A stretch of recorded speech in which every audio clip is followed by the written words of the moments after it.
క్రీస్తునందు ప్రియమైన దైవజనాంగమా మీకందరికీ ఉదయకాలపు శుభములు తెలియచేస్తూ ఉన్నాను. ప్రతి ఉదయం ప్రభువుతో సహవాసం అనే కార్యక్రమానికి మిమ్మల్ని ప్రేమతో ఆహ్వానిస్తూ ఉన్నాను. ఎలా ఉన్నారు? ఉదయకాలం ప్రార్థించుకున్నారా? ఉదయకాలం దేవుని మాటను వినటానికి సిద్ధపడి ఉన్నారా? దేవునికే మహిమ. ఈ దినం కొరకు కీర్తనల గ్రంథం 84వ కీర్తన 1-2 వచనములలో ఉన్న సంగతులను ధ్యానించుదాం. సైన్యములకు అధిపతి వగు యెహోవా, నీ నివాసములు ఎంత రమ్యములు! యెహోవా, మందిర ఆవరణములను చూడవలనని నా ప్రాణము ఎంతో ఆశపడుచున్నది, అది సొమ్మసిల్లుచున్నది. జీవము గల దేవుని దర్శించుటకు నా హృదయమును నా శరీరమును ఆనందముతో కేకలు వేయుచున్నది అని కొరహు కుమారుల కీర్తన.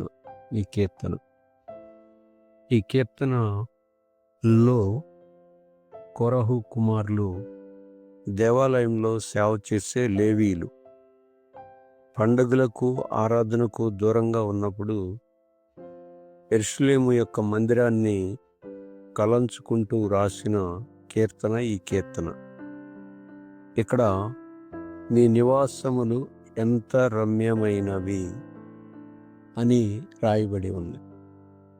నివాసములు అనేది బహువచనం, అంటే ప్రత్యక్షపు గుడారము. పాత నిబంధనలో నివాసం, అది దేవుడు నివాసం. తర్వాత సొలొమోను దేవాలయం. తర్వాత చూసేటట్టయితే గనక ఆ యొక్క ఆలయం యొక్క ప్రాంగణం, పరిశుద్ధ స్థలం, అతి పరిశుద్ధ స్థలం, ఇవన్నీ దేవుని యొక్క సన్నిధికి గుర్తులు. ఇప్పుడు కొరహు కుమారులు అంటున్నారు, నీ నివాసములు ఎంత రమ్యమైనవి. రమ్యమైనవి అంటే ప్రియమైనవి, లేదా ఇష్టమైనవి, లేదా ఆకర్షణీయమైనవి. భవనం అందంగా ఉందని కాదు ఇక్కడ అర్థం. అక్కడ మందిరపు లోపల దేవుడు ఉన్నాడని అందమైంది. ఇక్కడ మనం గమనించాల్సిన ఒక సత్యం ఏంటి అంటే, కీర్తనల గ్రంథం 27:4లో యెహోవా సౌందర్యము చూచుటకును ఆయన ఆలయములో ధ్యానించుటకును నా జీవిత కాలమంతయు నేను యెహోవా మందిరంలో నివసింపగోరుచున్నాను అన్నాడు. అంటే ఆయన భక్తులకి మందిరం మీద ఆశ లేక మక్కువ అనేది కొరహు కుమారులకు ఎలాగా ఉందో, దావీదుకి ఎలాగా ఉందో అలాగా ఉండాలి. అప్పుడు నా ప్రాణము ఎంతో ఆశపడుచున్నది అన్నాడు. ప్రాణం అంటే ఆ యొక్క లోపలి వ్యక్తి, కేవలం బుద్ధికి కాదు, మనసుకు కాదు, మొత్తం దేవుని కోసం దాహం కలిగి ఉండటం, ఆశ గలది, ఆశపడతా ఉంది ప్రాణం. దేన్ని బట్టి అనంటే అక్కడ దేవుని యొక్క సన్నిధిని బలంగా కోరే విషయంలో ఆశపడతా ఉంది. దేవుని యొక్క సన్నిధి కోసం తపించుతా ఉంది. ఓ యొక్క లేడీ నీళ్ళ కోసం ఎలాగా తపించుద్దో అలాగా దేవుని యొక్క సన్నిధికి, దేవుని యొక్క బిడ్డలో అలాంటి తపన ఉండాలి. ఆ తర్వాత నా హృదయమును నా శరీరమును ఆనందముతో కేకలు వేయుచున్నవి, ఉత్సాహధ్వని చేయుచున్నవి. దేవుని యొక్క సన్నిధి కొరకు హృదయమును శరీరమును అని రాయబడాను. అంటే శరీరం స్పందిస్తూ ఉంది, హృదయం కూడా స్పందిస్తూ ఉంది. కేకలు వేస్తుంది, చేతులు ఎత్తుతుంది. అంటే జీవము గల దేవునికి ఆ యొక్క మనం వెళ్ళిన దేవుని దగ్గరకు మనం వెళ్ళినప్పుడు దేవుని సన్నిధిలో మన ప్రాణాత్మ శరీరములను సజీవయాగంగా సమర్పించితే అప్పుడు ఉన్నంత ఉత్సాహం ఇక ప్రపంచంలో ఎక్కడా ఉండదు.